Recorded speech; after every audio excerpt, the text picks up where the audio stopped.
dizer seu nome, por favor. Daiane. Daiane.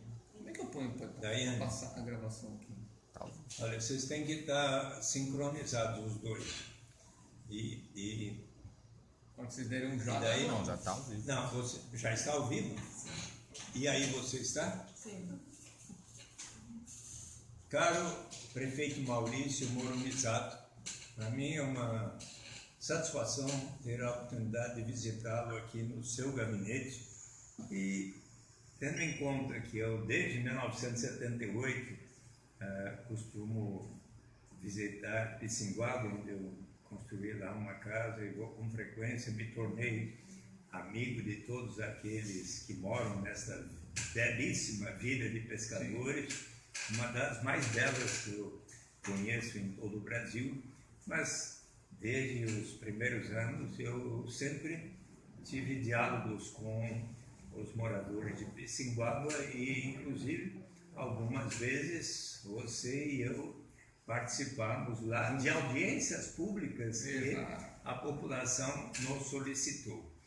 Pois bem, neste final de semana que eu ali estive por 3 dias, houve uma grande demanda para que possa a estrada que liga a Rio Santos, BR-101, já denominada Mário Covas, com a vila de Pissinguaba, são 3 quilômetros de extensão, e como está com um grande número de buracos causados pelas chuvas fortes, que às vezes chegam e vem aí novamente um período de verão de chuvas fortes, então eu recebi um apelo e inclusive por parte das crianças que hoje me visitaram, cerca 20 crianças de 8 a 12 anos da Escola Municipal de Ribeirê, e que você pôde ouvir no meu Facebook, foi gravado, e elas fizeram um apelo muito forte para que possa a estrada ser arrumada. Então, eu tenho uma primeira pergunta sobre o que pode ser transmitido aos moradores de Pissinguaba e às próprias crianças sobre se será possível, ainda na sua gestão, até 31 de dezembro e antes da temporada de verão. Você sabe que Pissinguaba é muito visitada nas épocas de verão, especialmente no final do ano e no carnaval. Por favor, Maurício, pode dizer aos que estão nos ouvindo no Facebook ao vivo, hein? Bom, eu primeiro também quero aproveitar para colocar no meu Facebook também, prazer estar recebendo o senador Suplicy, que é um parceiro desde o início do mandato, desde antes do mandato, quando senador ainda, e que nós tivemos durante esse mandato, um dos marcos do nosso mandato foi na Pissinguaba, quando nós tivemos uma audiência pública com o senador, com a comunidade e com os 2 promotores ambientais do Estado, e a partir dali houve uma mudança do governo do Estado e do Ministério Público a respeito de como encarar as comunidades tradicionais no quesito preservação ambiental e principalmente na inserção delas dentro do Parque Estadual da Serra do Mar. Então, eu quero agradecer também por sua atitude de apoio aos moradores de Pissinguaba em todo o relacionamento lá com o Parque da Serra do Mar. Foi muito importante. Então ali, né, nessa questão do Pissinguaba, a gente, junto com o Suplicy, nós tivemos o prazer de poder atuar juntos. E aí, nessa questão dessa demanda específica da estrada, ela não é uma demanda só da Pissinguaba. Nós temos uma dificuldade na infraestrutura viária de todo o Ubatuba, uma cidade com 100 quilômetros. Até o final do mandato, nós vamos fazer todo o esforço possível para tampar os buracos que lá existem, para deixar numa condição de trânsito, de trânsito melhor. A beira da estrada está limpa, a gente tem mantido, e essa condição de muita chuva nesse semestre, principalmente nesses últimos dias, deve ter piorado. Eu não fui lá, sim, mas o esforço nosso é para, nesse final de mandato, a gente deixar a cidade com essa questão dos tapa-buracos muito melhor do que ela está hoje, para poder ter uma temporada boa e o próximo prefeito assumir com menos demanda nesse sentido, diferente que quando nós assumimos. Então, a gente vai fazer todo o esforço, falando para Pissinguaba aqui, mas também falando para a população de Ubatuba, que a gente está num esforço esses últimos dias com a chuva, não deu para fazer, mas em fazer uma operação tapa-buraco em toda a cidade. Não há mais... salientar que, com respeito à sua atenção para com Pissinguaba, houve diversas melhorias. Você estava me explicando ali na Escola Iberê Municipal, você preparou ali uma sala para creches e outras iniciativas. Conta um pouco. Sim, então ali na Pissinguaba, essa é uma demanda, como eu falei, que é uma demanda da cidade. Mas lá na Pissinguaba, na Vila da Pissinguaba, nós nesse mandato demos um exemplo do que nós fizemos no mandato, está ali na Pissinguaba. Lá na Pissinguaba nós reformamos a escola, instalamos um laboratório de informática, criamos uma sala de creche, fizemos pelo desenvolvimento social cursos profissionalizantes dentro da Pissinguaba. Aí ali nós demos apoio para a cooperativa de costura que foi criada numa compensação ambiental com a Petrobras. Reformamos a unidade de saúde, lá existe médico dentro da unidade de saúde com pessoal concursado. Reabrimos e instalamos o posto do Correio com uma pessoa da Pissinguaba trabalhando, nomeada por nós para cuidar do posto do Correio. E no turismo divulgamos muito toda a cidade. A Pissinguaba também teve esses benefícios. E por último está pactuado, o Patrimônio da União não conclui o processo esse ano, mas existe uma casa na beira da praia, vizinha da unidade de saúde, em que é da União, ela deve passar para o município, e já há um compromisso nosso de que essa casa vai para a comunidade, para ser um centro comunitário e para vir essa cooperativa das costureiras. Então, essa parte social, a Pissinguaba foi bastante contemplada no mandato, tá? E a gente ficou muito feliz disso aí, né? Com respeito à reforma da escola, uma das crianças hoje fez um apelo para que possa ser arrumada a quadra da escola, porque houve um problema ali e está precisando consertar, até para que possa haver a aula de educação física ali. Esse problema já é de um tempo, nós tivemos que optar com os recursos que nós tínhamos. Então nós começamos reformando a escola em si, trocar todo o telhado, pintar a escola, deixar em condições da escola funcionar. Não tinha porta no banheiro quando nós assumimos, então a gente teve que fazer essa reforma. Eu pactuei com eles durante esse mandato agora esse ano e também na campanha de que a quadra nós faríamos ela no ano que vem, que aí a educação tem recurso e não é uma reforma pequena na quadra, porque houve uma queda de árvore em cima do alambrado, o poste de iluminação também entortou, então não é uma reforminha simples, tem que praticamente reconstruir essa parte da quadra. A educação tem recurso para isso. Nós estávamos pactuados de fazer no próximo mandato. Acho que o próximo prefeito também vai se pactuar. Esse é um ponto importante. Queria até lhe perguntar. Imagino que esteja havendo um processo construtivo, respeitoso da transição do seu mandato para do prefeito eleito Sato, né? Sim. Você foi candidato, se empenhou muito tudo, mas é da democracia. Às vezes eu também, em 2014, infelizmente perdi a eleição para o Senado, mas dessa vez o povo paulistano sabe como é lá em São Paulo, como costuma dizer o Paulo Vanzolini, né? Se você é um homem de moral e tem uma queda, daí o importante é sacudir a poeira e dar a volta por cima. Então, eu queria até lhe recomendar que você esteja assim com esse espírito, inclusive com respeito a nós do Partido dos Trabalhadores. Eu quero sempre continuar a dialogar com você, como fizemos agora em nosso almoço, e para fazer com que o nosso partido possa também dar a volta por cima a partir destes momentos difíceis que tivemos. Se quiser dizer uma palavra sobre isso, também agradeço. Eu, acabando o nosso mandato, eu estou me esforçando muito para fazer uma transição o mais completa possível, o mais transparente possível. Nós fizemos um mandato muito transparente. Quero que o próximo prefeito tenha total condição de, já a partir do dia 1º, do dia 2, exercer um bom mandato. Como cidadão, eu desejo que ele exerça um bom mandato. E fique sabendo das demandas de Pissinguaba também e de cada bairro desse município. Ele já teve uma noção disso na campanha, porque ele andou muito, mas eu também pretendo entregar para ele, não só um legado que nós estamos deixando, mas também as sugestões de demandas para que sejam cumpridas. E a minha primeira reunião de transição com o prefeito eleito Sato foi muito produtiva, as equipes de transição já estão passando.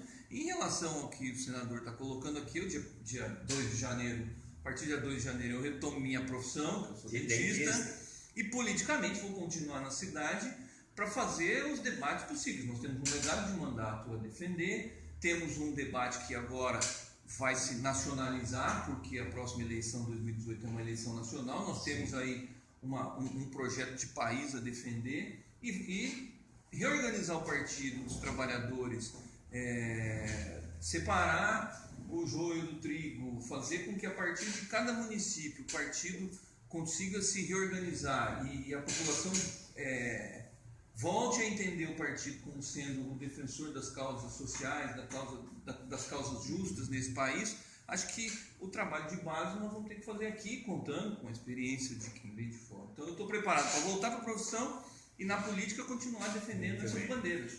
Um outro ponto importante relativo a Pissinguaba é a questão do saneamento básico e a questão de esgotos, porque a Prefeitura Municipal e a Sabesp tiveram uma interação muito grande sobre o plano para instalar ali o esgoto e o saneamento básico, mas isso ainda não foi suficientemente para frente. Se puder esclarecer o que é que pode ser feito, e inclusive isso para o prefeito Sato, a próxima gestão vai ter que dar continuidade a isso, não é? Sim. Essa pergunta é ótima porque responde não só a Pissinguaba, mas uma demanda, uma necessidade, uma vontade de toda a população de Ubatuba e de quem nos visita. Nós tratamos da questão do saneamento no nosso mandato desde o primeiro ano. No primeiro ano nós cuidamos de toda a parte legal do saneamento, aprovar o plano municipal, uma lei de saneamento, depois contratamos uma consultoria para modular como seria o modelo de saneamento em Ubatuba, junto com as demandas da cidade. E nesse momento nós estamos no processo de licitação de saneamento. O edital de licitação de saneamento está suspenso para fazer correção. Nós devemos ainda nesse mandato republicar o edital. Existem empresas privadas interessadas. A Sabesp também pode vir. O edital está para que a Sabesp seja a contemplada, desde que ela se disponha a fazer os investimentos que o município precisa. Certo. Então nós reduzimos o prazo de 2040 para que a gente universalize até 2025. O teto da tarifa para licitação é a tarifa atual, então tem que ter um desconto para baixo em relação à tarifa. E o principal, se fazer uma contratualização. Isso, que é uma outra coisa que é importante, na licitação que nós construímos estão incluídas as comunidades tradicionais. O saneamento em comunidades isoladas e em comunidades tradicionais. Então, quem for fazer o saneamento contratado, quem for contratado para fazer o saneamento em Ubatuba, vai ter como obrigação estender o saneamento para essas comunidades. Hoje, o entendimento com a Sabesp, mesmo ele tendo acontecido, mesmo tendo sido feito um plano do Pissinguaba, que foi a Associação dos Engenheiros quem fez, a gente não tem condições de exigir o cumprimento, porque falta um contrato. O senhor sabe muito bem como é que é isso. Sim. Então, a contratualização do saneamento é a resolução da questão. E para contratualizar, a prefeitura precisa licitar. Então esse é o ponto em que se encontra. Eu estou muito otimista. Mas sem entendimento com a Sabesp, então. Com a Sabesp, mas a Sabesp precisa vir participar da licitação. Sim. Ela tem que fazer uma proposta vantajosa para o município.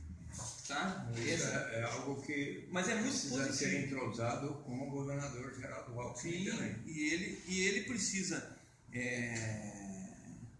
não só o governador, mas os agentes políticos todos precisam entender que a finalidade é contemplar Ubatuba e a sua população com saneamento básico. Sim. É a partir dessa ótica que nós fizemos. Então, não pode ser um processo em que favoreça a empresa só, sem colocar a população na sua totalidade. Não pode ser um processo que só beneficie a população. Então, como são investimentos de vulto, são perto de 400 milhões de investimento para fazer isso. Então a gente precisa, ele precisa ser um processo muito transparente. E nas coisas públicas são licitações, né? A Sabesp é uma empresa, né?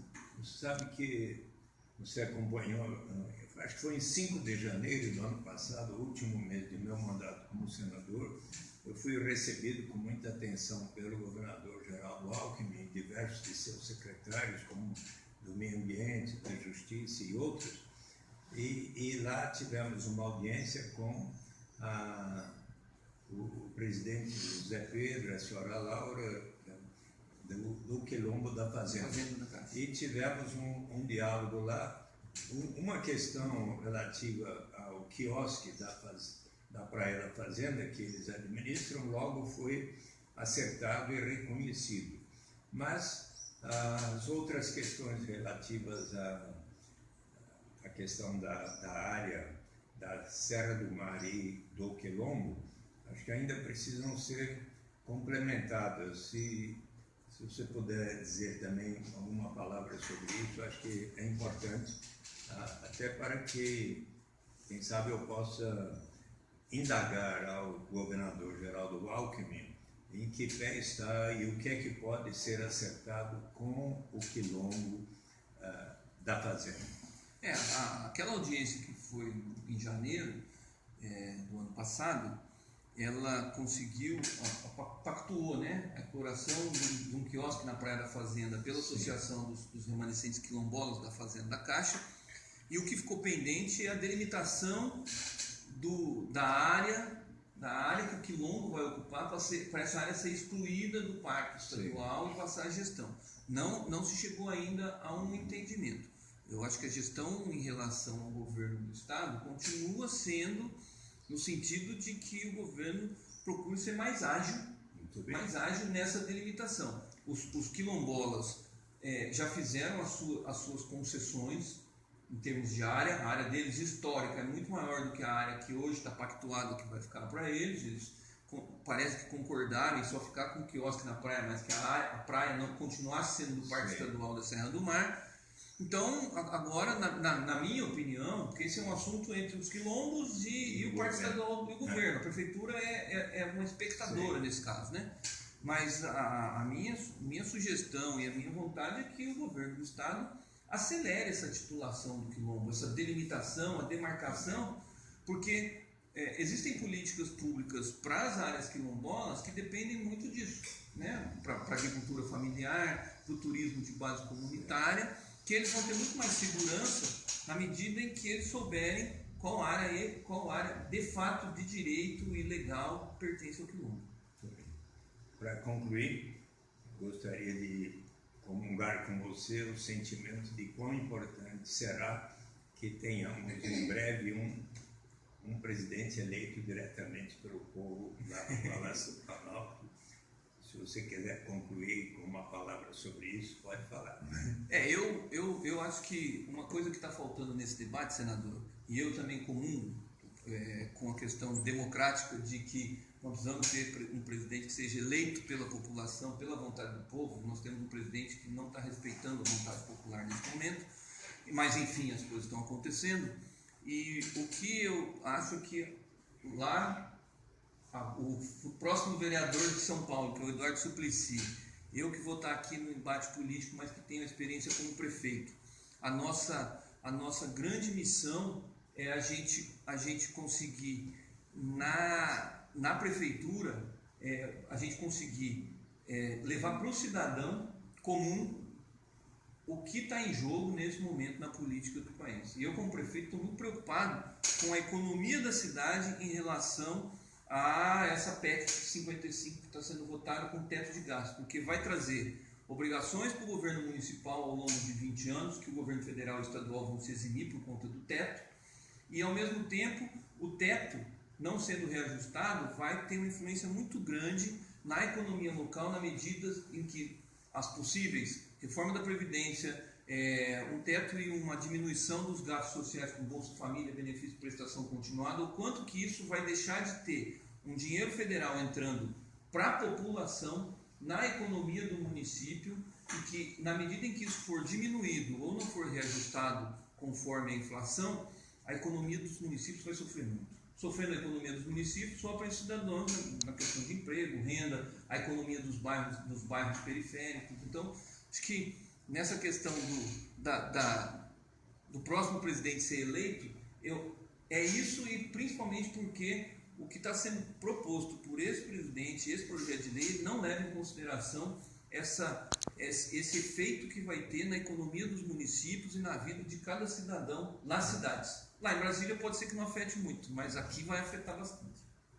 Você sabe que em Brasília, o Congresso Nacional, por voto de todos os partidos favoráveis, no Senado em dezembro de 2002, na Câmara em dezembro de 2003, aprovou o projeto de lei 10.835 de 2004, que institui a renda básica de cidadania por etapas a critério do Poder Executivo, começando pelos mais necessitados, como faz o Bolsa Família, até que um dia toda e qualquer pessoa no Brasil tenha o direito de participar, pelo menos um pouco da riqueza comum de nossa nação, através de uma renda suficiente para atender às necessidades vitais de cada um.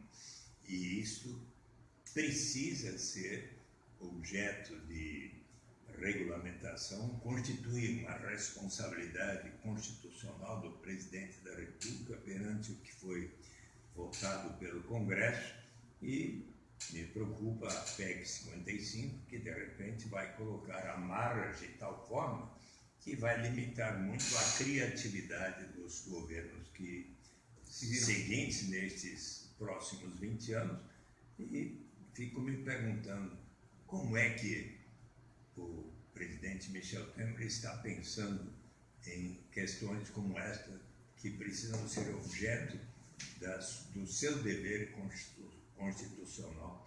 Você sabe que nos últimos 3 anos eu vim escrevendo uma carta, 34 cartas eu escrevi para a presidenta Dilma Rousseff, para que ela constituísse um grupo de trabalho para estudar as etapas em direção à renda básica de cidadania. Só dia 1º de junho passado, quando ela já estava no Palácio do Alvorada, aguardando a decisão sobre o impeachment, que ela então me recebeu e disse que estava de acordo em criar este grupo de trabalho. Até eu tinha sugerido 70 nomes dos mais eminentes conhecedores das transferências de renda e dos programas de erradicação da pobreza, e ela me perguntou: 15 seria um bom número? Eu falei: acho que é de bom senso. Então ela me disse: olha, porque mais do que 15 pessoas seria difícil fazer o grupo funcionar bem. Eu fiquei de acordo, estava certo de que, em ela voltando, porque eu, se fosse senador, teria votado não ao impeachment. Se ela tivesse voltado, ela então iria atender. Mas eu fico preocupado, porque Michel Temer foi aquele candidato a vice-presidente que, ao longo de toda a campanha de 2014, ao nosso lado, esteve de acordo com os projetos que eram apresentados pela presidenta Dilma Rousseff. E me causa um pouco estranheza ele levar adiante com outros projetos, embora ele ache que tenha constitucionalmente assumido a presidência, mas seria próprio que ele não abandonasse a plataforma que ele próprio defendeu ao lado da presidenta Dilma Rousseff. Eu quero muito agradecer a sua atenção e essa oportunidade de estarmos dialogando aqui. Boa sorte para você. E foi para nós, né? Para nós todos. Um grande abraço a todos. Gente, um abraço. Eu queria, de novo, referendar aqui a honra de receber o senador, eterno senador, nosso próximo vereador de São Paulo, Eduardo Suplicy, que devotou uma vida às causas sociais, especialmente a questão do renda mínima, que tem no Bolsa Família um primeiro passo, claro, né, senador? E que, para nós, e eu creio que para todas as pessoas de bom senso que vão estar assistindo, é vital a gente manter um país minimamente justo e que os políticos todos se esforcem para que a gente coloque as pessoas em primeiro lugar, né? Então, e é isso que é a nossa preocupação, né, senador? Então, um abraço, muito obrigado. Senador, seja sempre bem-vindo. Obrigado.